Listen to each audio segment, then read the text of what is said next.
firstly, I want to thank everyone who's joining us today, whether you're attending in person or virtually. I can promise you a truly open, honest, frank conversation. And the reason I know that is that when we all gathered together to talk about the premise for today, we all agreed that we wanted to be unfiltered, right? You might even hear a few curses. Brian promised. Anyways, you know, again, the premise for today is to talk about our ecosystem. The reality is that it's not without its challenges.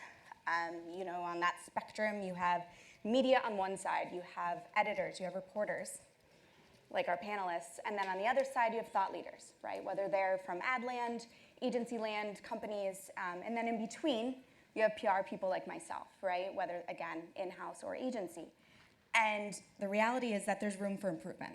There's room for us to work together better, to be better partners, and to collaborate, again, for the sake of storytelling. So I'm a firm believer that there is no substitution for how somebody talks about who they are and what they do. So with that, I'm going to invite our panelists to introduce themselves, and then we'll kick it off with some questions. Emma? Hi, I'm Emma Goldberg. I'm a reporter at the New York Times, and I cover the future of work and the culture of the workplace, which means essentially that I cover how people spend their day-to-day and all the ways that the workplace is changing, from the shift to remote and hybrid work, the Great Resignation, labor market dynamics, just everything that's kind of thrown work askew in recent years. Allison? Hi, I'm Alison Weissbrot. I'm the editor-in-chief of Campaign U.S. We cover the advertising and marketing industry. We're really sort of pushing at the intersection of creativity and technology and business. Yeah, that's my intro. Yeah. Hi, I'm Brian. I'm a senior reporter at Ad Age. I specifically cover ad agencies and how they operate from a day-to-day basis, and that covers a range of topics, you know, from future of work to account moves, executive moves, and sustainability, DEI. It could be almost anything. So, yeah. Lovely. So again, we promised you an unfiltered conversation. So I want to kick things off with a big question. What makes for a good story? You want to? Sure, I'll start. Big question. I love it. To me, I think that the two really key ingredients to a great story are always some kind of data point to kind of ground it in reality, because I think you can often find anecdotes and voices and experiences to back up sort of any perspective on a given issue, but being able to point to the scale and the numbers that kind of ground a trend or just an observation in what's really happening, I think can be really compelling. And the second ingredient, to me at least, is voice and experience. Like, I think what really makes a story come alive is talking to people who are affected by it, capturing their experiences with color and kind of dynamism. And that, personally, that's also my favorite part of the reporting process, is just getting to ask people, like, what does this mean to you? And tell me about how this trend or, you know, event has showed up in your daily life. So I think kind of the people and the numbers are what really, you know, come together to make a story come alive. I would agree with that. I would add, like, from the trade publication perspective, like, if there's a story that ties back to a bigger business or societal trend, that always makes it more interesting. It's a little less like, hey, here's our new hire, here's our new campaign, and it's more like, what does this mean for the broader world that we live in? If there's something that ties it to that, that always makes it more interesting for me. Yeah, and I agree with all that, and I think you have to know what the reporter covers, right? I think a lot of mistakes are done where you'll get a press release and it's not relevant to what you cover, and I think that's the first step. But to make it compelling, approaching the right person with the right idea, check right. the And I think to make it compelling, though, I try to think about, like, why now? Like, why is this relevant now? And, you know, like, AI is, like, the big topic, right? And yeah, AI is a great topic, but now that it's been, you know, written about so many times, like, what's the new lens that you're going to put on it? You know, you don't want to have the same opinion or same thought over and over again, right? So something that's a bit provocative in terms of how thoughtful it is, or maybe in terms of the approach. Right. So I think, again, the premise, there are some challenges with how we all work together at times, and in the interest of kind of removing some of that friction, let's go to the dirt, right? Let's talk about those challenges. Brian, I know you had some when we spoke the other day. Yeah, I mean, I think we on both sides, right? Yeah. Like, we're not, I'm not absolving us of like anything, right? This is like a therapy session, a little bit. You're talking about like mistakes or kind of. Yeah, just mistakes or as you said, the idea that somebody is misapproaching you, right? They're bringing something to you, it's not relevant, and then, they've missed a beat, quite literally, right? So. Right. I think the mistake is sending a press release and thinking that's it, right? I think some of the best stories some of the best PR people are informed on the topic that they're pitching.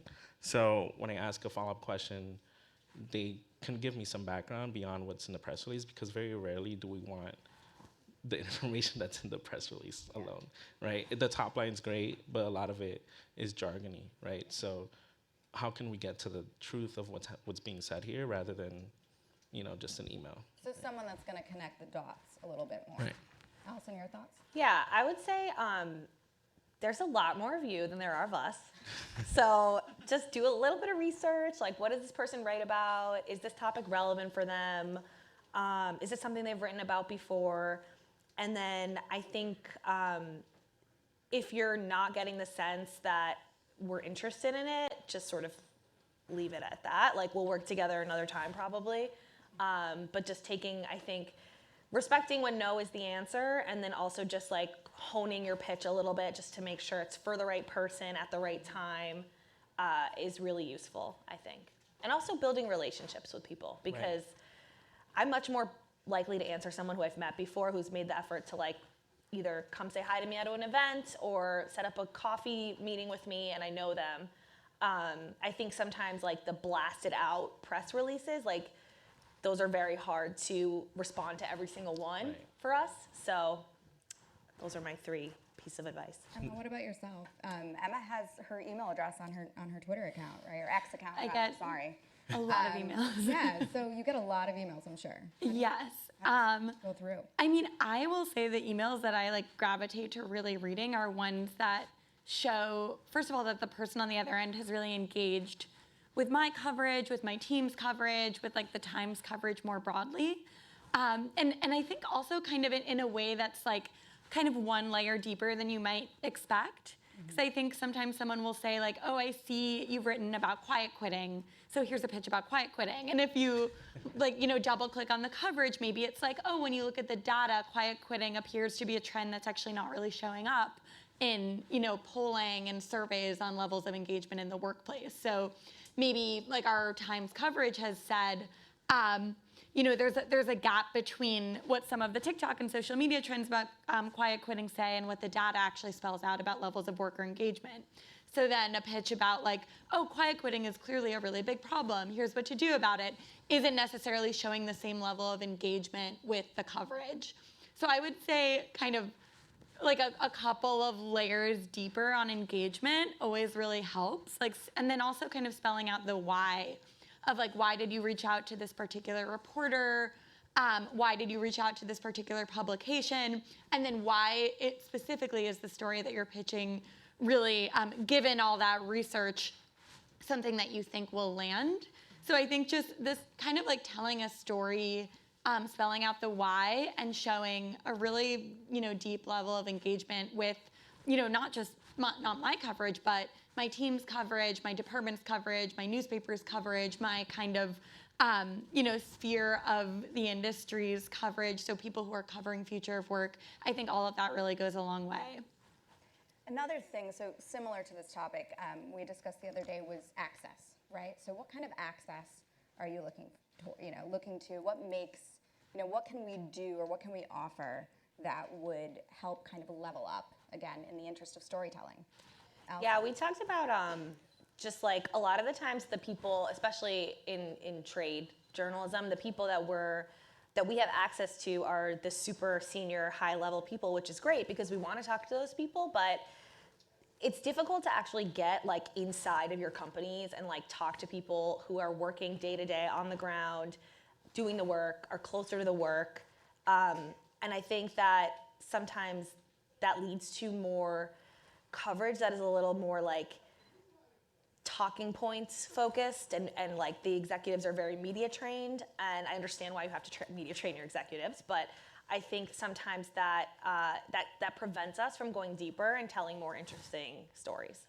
Yeah, I agree, and I think don't be afraid to throw out a different voice, right? Because yeah, we're familiar with the CEO of your company, probably, right? But maybe there's a voice out there in your company that's like maybe more informed, like there's so much that a CEO could do, right? Like if there's someone within your company that actually knows the topic a little bit better and hasn't been mentioned a lot, like I would prefer that source.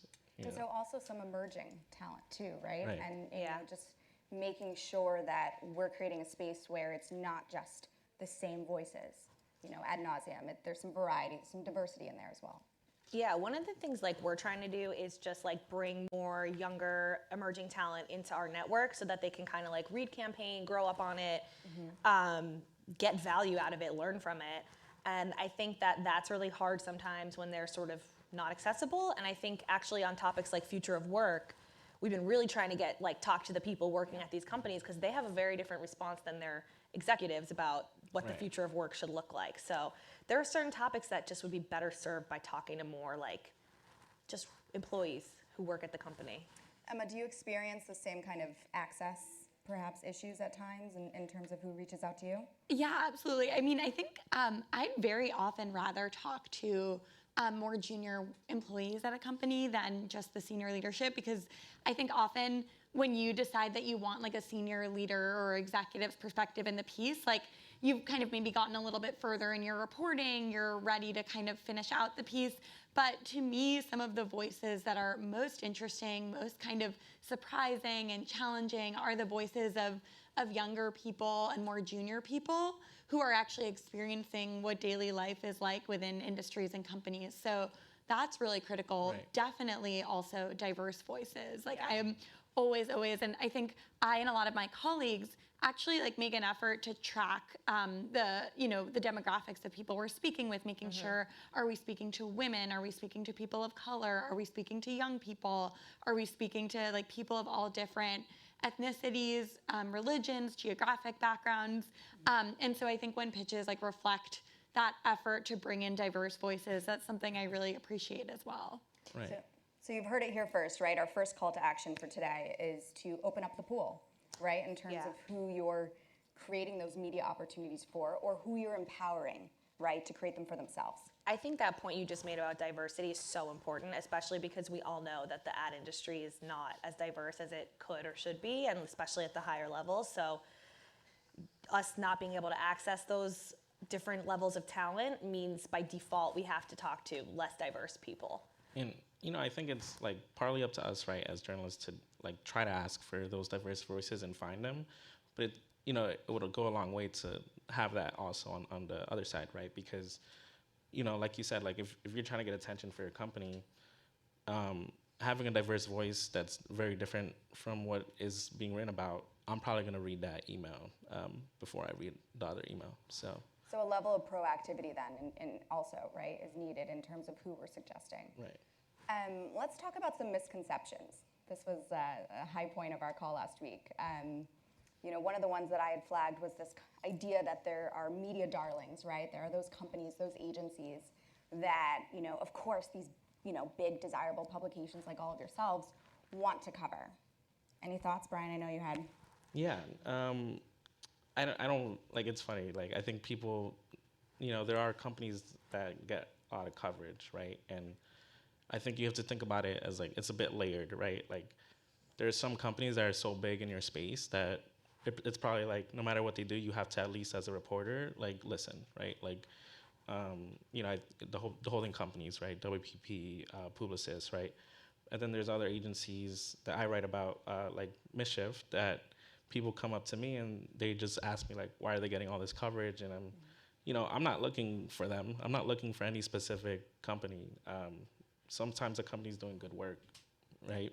And I think it comes down to that. But sometimes certain companies are good at finding new angles within their agency that other agencies aren't as good at, right? So yeah. What about yourself, Allison? Yeah, I would agree. I would say it's a mix of they are doing cool shit. Sorry, there was my curse word. And I promised you. Have a good PR person, I think, who makes the effort to reach out, make relationships, make sure we're seeing what they want us to see. I think that does actually go a long way. And yeah, I think a lot of the time it is just like they're doing stuff that catches our eye. So I would say it's a mix of that. Emma, what about you in the Times? Yeah, I would agree. I mean, I think in a lot of instances, I think it can be the companies that are really like, reading the temperature of the room, like doing really innovative, creative projects that are responsive to what culture is looking for. And I think that kind of really like interesting relationship where like I think culture follows what some businesses are doing, but also businesses are sometimes like one step ahead, and ad people can be like one step ahead of culture and kind of meeting the moment in a way that then catches the eyes, I think, of reporters who are saying like, oh, this is what's showing up in culture and in social media, and then also I'm seeing it in this particular like project or company. And then I also would say I'm always looking for the companies and the stories that like have not, like I'm actively looking for the ones that are not yet getting media attention that people should know about. So like those companies that are doing really, really creative on the culture and like in the moment things that have not yet but gotten coverage and aren't, are maybe like next week's darlings of the media. Right. I'd like to point like two stories I've written recently. Like one was about a CFO at an ad agency that she's a Asian woman who's a longtime ad executive, but she's also a romance novelist, right? Something like that where, it's just about understanding who's in your agency, right? Yeah. Another story I wrote was about how this small agency in South Carolina is like building luxury hotels, right? I want to write about agencies in South Carolina. I want to write about agencies that are in other areas that aren't in New York or LA, right? So, that was just examples of like a PR person understanding like their company's superpower, maybe. Yeah. I want to go back quickly to the idea of access again, and not just access to spokespersons, but access to spokespersons who are going to embrace their vulnerability, right? So they're willing to share maybe something that went wrong, right? Or talk about something that they're actively working to fix or solve, whatever that might be. Alison, any thoughts on that? Sort of, because it can be hard at times to encourage that from a spokesperson or. Yeah, I actually have been really pushing the creative agencies to do this more. Not saying like it's not like a negative story. It's actually really valuable to talk about. This is like, for instance, here's this amazing like Super Bowl campaign we did. Okay, let's like reverse engineer. How did you pull this off? How did it come together? Like, how did the shoot come together? What were some of the like logistical barriers you had? Because I actually think that's really valuable for other agencies to read and learn. And I think those are some of the more interesting business stories that we can tell. But everyone is just so afraid to say anything beyond like, okay, here's the perfect video. Like, so I think that we could learn more from each other if we were able to admit some of our mistakes more. And maybe that's even like a campaign that came out like 3 years ago, and then you can talk about, you're not so close to it, that you can kind of talk about, go back and behind the scenes and dive into how it came together. But yeah, if we're all afraid to say like where there were challenges or mistakes, we're all just not really saying anything useful at all, right? So.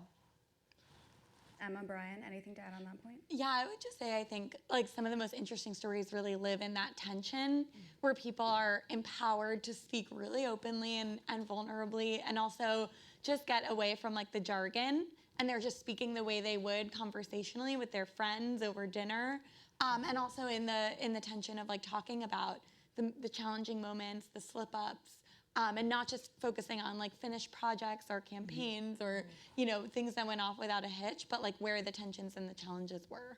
I think journalists crave honesty, right? And you just have to think about it from that lens. Like, the more honest you can be with a journalist, the more interested I'll probably be. And on the other side, we know when someone's media trained, completely, and that's just like pretty annoying, right? When you're trying to find a real answer and they're not giving you that answer, so you're gonna you're gonna do your job. It doesn't matter if it doesn't matter if you're gonna get the answer from them. You'll find an answer somewhere else, right? Because, and that kind of ruins your source, right? Because now your source is coming across robotic in the story, and then here's another source that's probably more honest in the same story.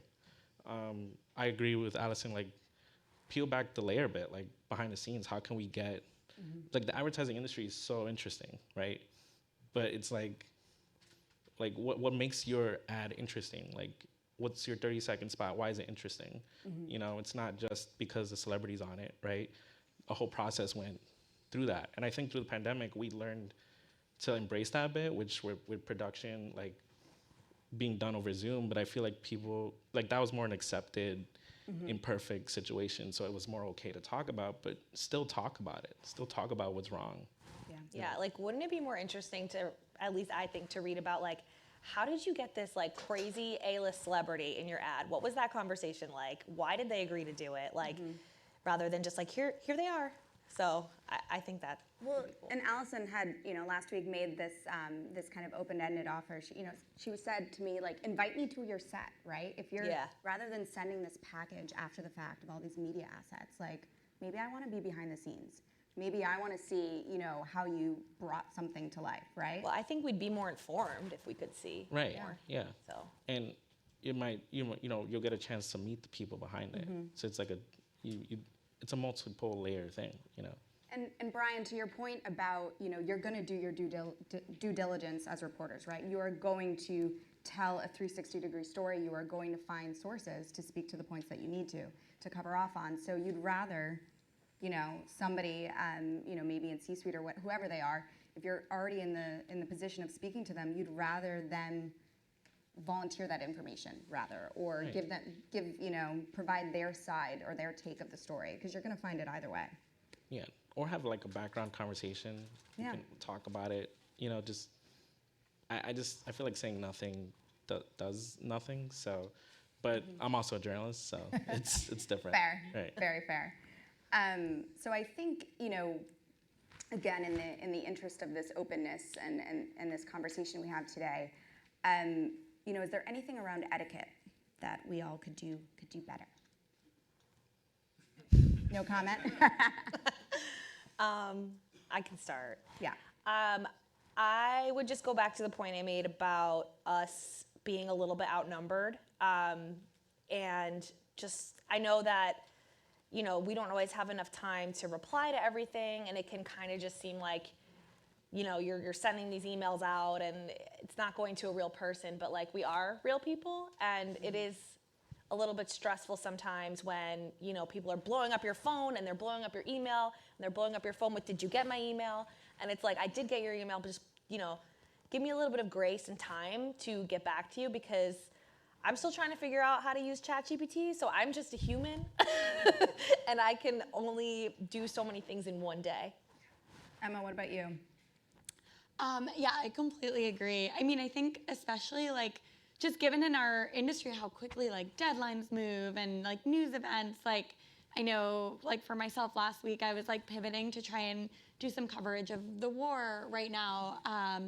And I think just kind of understanding if you've reached out to someone once or twice and there hasn't been a response, that like trust that person has probably taken in the message, but doesn't have the capacity to get back to like every single outgoing message. And I would also say you can try again in the future on a different topic, or reach out and say was this in your kind of lane of interest and coverage, or is there something maybe like, are you shifting toward a new focus that I can, pivot toward as well? So I think like everyone on both sides giving one another grace and also kind of, taking moments to pause and reorient if there hasn't been a response. I would just tack on to that, like when there's a major world event, it's really hard for us to like cover your exclusive for that week, or like a hire announcement or something, because we are like pivoting to try to tell the stories that we can about that major news event, like what happened last week. So I think just look at the news cycle and like understand the environment we're operating in that day or that week. There's a savviness there that, again, with that grace, right? So when nothing happens in this vacuum, that we live in, right? There are other things happening all the time. Yeah, I would agree with all those points made. I mean, I get a few hundred pitches a day.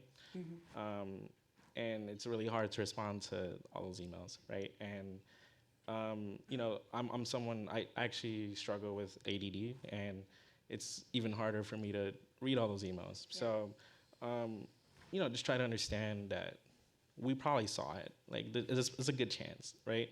I would say if I don't respond to your email and it's not urgent, like, don't text me, especially if I haven't given you my number. Yeah. Like, that's just an easy way to, like, be on a bad, like, radar, right? Yeah. And, like, it's just not cool. It's not, because you wouldn't do that to someone else. So, So respect for boundaries. but I also would say, like, with exclusives, right? Like, given the time constraints that we're all dealing with, right? Like, to the best of your ability, and I know that's not a perfect system, but, like, try to give us enough time to, like, read it, digest it, and respond to it. If you give us an exclusive that's, like, at 3 p.m. on on a Thursday, it's like, I'm probably not gonna get to it even if I wanted to. So, and I know it's not perfect. I know sometimes things are happening that are out of your control, but to the best that you can, like, be like, look, we're not gonna get anything written on this if we pitch this right now. Like, can we push it? Can we figure something out?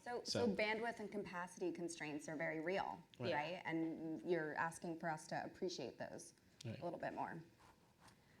We've got a couple of minutes left. I am a big fan of calls to action. So anybody like to make any big ones?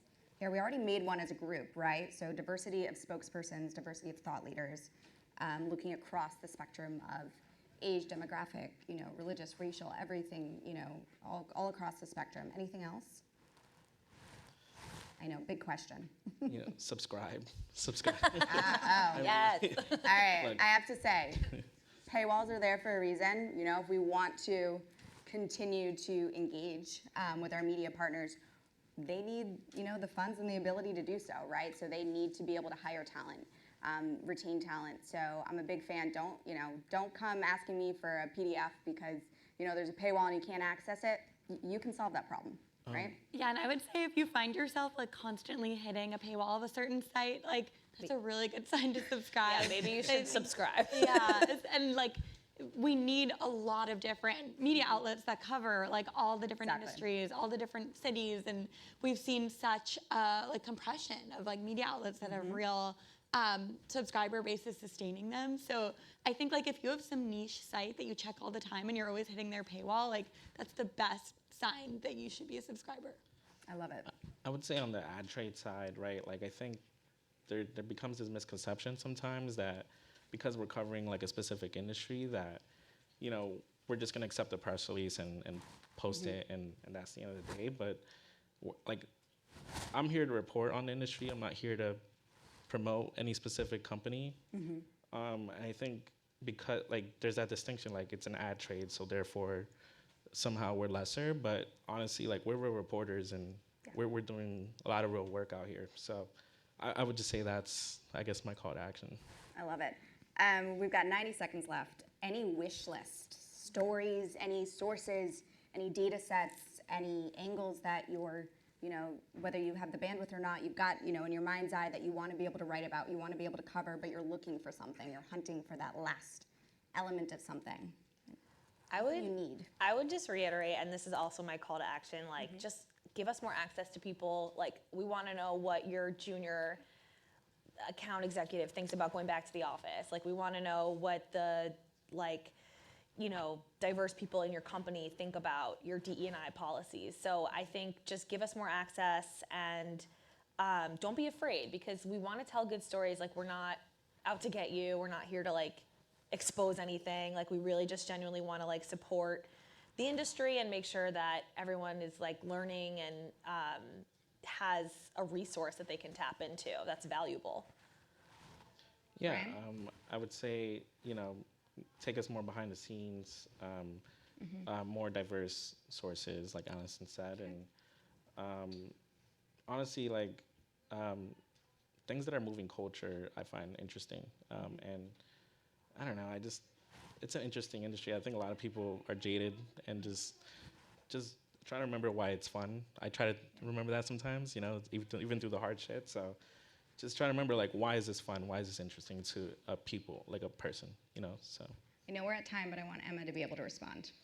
I was just going to say, I mean, I am always on the lookout for interesting hybrid work and AI use cases. Like the companies and agencies that are doing really weird, funky approaches to hybrid work I want to know about. People who are integrating AI tools into their work in really unexpected ways. I think like all those stories that are going to surprise us, I'm definitely on the lookout for. Can I throw one more from my team? Yes. This is from someone on my team. Tell us, what does the Super Bowl cost? How much are you spending on this? We want the numbers. We all want those numbers. What is really being spent here? Right. I love it. Well, actually, all right. I hope you get some tweets or whatever about that. You have to let me know. So I just want to thank again everyone who attended, and of course thank Emma, Alison, Brian. Couldn't do it without you. Thank you.